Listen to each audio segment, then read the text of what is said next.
Hey guys, it's Mariah here, and today's video is going to be a little bit different. I'm going to be doing a little mini-series reviewing the Netflix series of 13 Reasons Why. Today's video is going to be episodes 1 through 3, the next one will be 4 through 6, then 7 through 9, and then 10 through 13. So the Netflix series just came out on March 31st. I went ahead and watched the first 3 episodes and wrote down my thoughts and opinions on them, and then I decided I'd film a video, and then I'd do the next 3. Just to kind of give you guys an idea of if it's worth watching. I'm sure if you read the book, you've already watched it. But if you have, we can discuss some of the things. But if you've seen farther than the first 3 episodes, please no spoilers, even though obviously it's the book. But there's a little bit more plot to this than just in the book. So please no spoilers for what else is happening in the series, because I do not want to be spoiled, and I'm sure others do not want to be spoiled as well. But if you are watching this and you don't want to be spoiled, then I would stop here because there are going to be spoilers in episode 1. The first major difference I saw was Hannah's parents are in this. Hannah's parents are not in the book at all, like in real time. So within the first 10 minutes, her parents are in the school going to her locker. So that was like a little boop. I even wrote down the notes.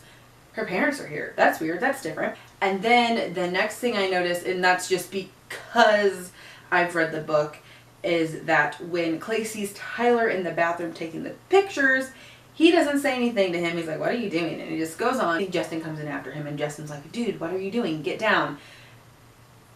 And I believe that Tyler's already gotten the tapes at this point. So it's weird that he's still openly taking pictures even though he knows people knows what he's doing. I don't know. But I did notice that Clay didn't say anything to him when he saw him taking the pictures because he hasn't got to that part of the video yet, or I don't think he had got the tapes at that point. Anyways, I also wrote a note that I enjoyed how they started the day before at school. Like, it's all like Clay's day before he got these tapes, so you can kind of see what things were kind of like with him before he received these tapes. That kind of didn't make any sense. But you know that I obviously know what this means, but I wrote down butter trick from the book. At least I think that's what it says. What does that mean? But, okay, so in this one, this is Justin's tape. And first off, the way she meets Justin is completely different. Instead of her and her friend just being on the porch, her and her friend are on the porch with Clay at her party. And so Clay is there, which he wasn't. And a lot of other people were there, which he wasn't. So the way she met him was different. And then I kind of start to see how she kind of in my mind, she kind of uses Clay a little bit from what I saw, at least in these first couple episodes. So that was a little bit different. And then also Tony says something to Clay already in the first episode about the tapes. So instead of waiting all the way till he's at that diner, he says something to him now and lets him know that he knows about the tapes. So already you can see the plot's just a little bit different. Now on to episode 2. Once the second episode starts, I realize that Clay's not listening to these in one night like he did in the book. He's like taking his time. He's taking a long time, longer than anyone else, to listen to these tapes, which for the series makes sense to me because it's stretching everything out a little bit longer into a 13 episode series instead of one night. I feel like it's a lot easier to fit all of this into 13 days-ish. It makes more sense to me to do it that way. So even though I was like, oh, that's different, it makes sense to me why they did it that way. So the second tape is about Jessica, and I really liked the way they depicted Alex, Jessica, and Hannah's relationship. I thought that it was you could tell it was like a very genuine relationship at the beginning, how they all got along and they got to talk to each other.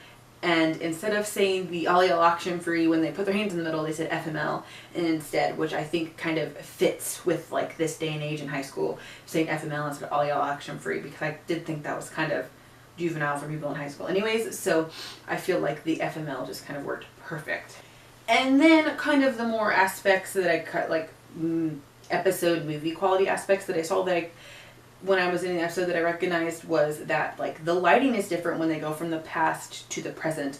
The present is more gloomy and the past is like more bright, and I guess that kind of makes sense because everything's more gloomy now obviously, in this situation. I kind of see more of Hannah's personality in these episodes, and I'm starting to feel like I really enjoy Hannah's personality. She's like just she's a smart ass kind of like at some points, but I have a feeling that obviously when these go further and further along that her personality is going to dwindle down because of her depression, but I start to see how like why I like the book so much. Part of it is because I really enjoy Hannah's personality and her as a character. And then the plot thickens and you realize that there's something going on that wasn't going on in the book, because Hannah's parents are talking to Tony. Hannah's mom calls Tony and he goes over to her house to talk to her, and it's really secretive, so obviously something is going on that is not in the book, which I appreciate as long as they don't mess everything up at the end and it's not completely ruining the book. I appreciate the little bit of a plot thickening for the episode. Episode 3, I know that they kind of do it in the book, but I feel in the series they're already like drilling into saying like she's a liar, she's not telling the truth, this is her fault, this isn't our fault. And I'm just like, I feel like they didn't do it that much in this book. Like they're basically like all talking to Clay about everything that's happened, and they're like, well, she's a liar, she's a liar. And I'm just like, well, he didn't really have any interactions with all of these people in the series, like in the book, because it was just one night. Now, one thing I noticed is kind of weird, like they're worried about Bryce hearing about it, and if you've read the book, you know what Bryce did, and I would say Bryce is the worst out of all of them, what he did. And they're worried about him hearing it, but they're still friends with him, and I'm just like confused. Like, does he think like he won't send them on because he doesn't want anyone to know what's happened, or I'm not really 100% sure what it is, but that might have something to do with Tony and Hannah's parents as well.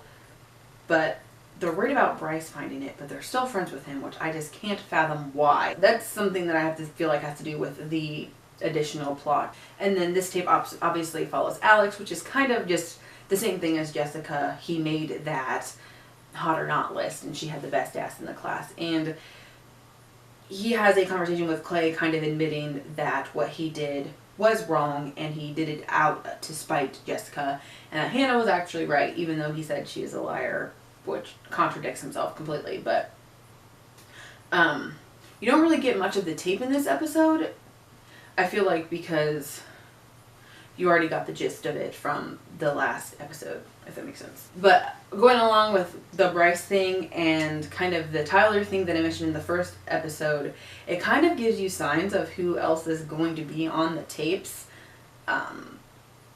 within these episodes. So like people that kind of like look at them weird, or people that just kind of randomly show up, you kind of get signs of who else is going to be on the tapes, which I enjoyed that little foreshadowing randomly thrown in there. I would say so far they're doing a really good job. I've heard a lot of stuff that is like verbatim from the book, and as long as they don't deviate the reasons, I feel like the reasons have to stay the same. If they don't deviate from the reasons and the people who are on the tapes, then I am okay with the plot thickening as long as it's not stupid. I would be pissed. So yeah, so I enjoyed the first 3 episodes. Let me know what you thought down below. Like I said, just on the first 3 episodes, I will do the next 3 in another video, because I cannot binge watch TV anymore. I know it's weird, I'm like one of the only few people, but I just can't do it, especially when I'm sitting there taking notes on it. I would much rather read a book. That's why I have a booktube channel and not a channel about TV series. So reach. Alright, so that's going to be it for this video. I hope you guys enjoyed, and I'll see you in the next one. Bye!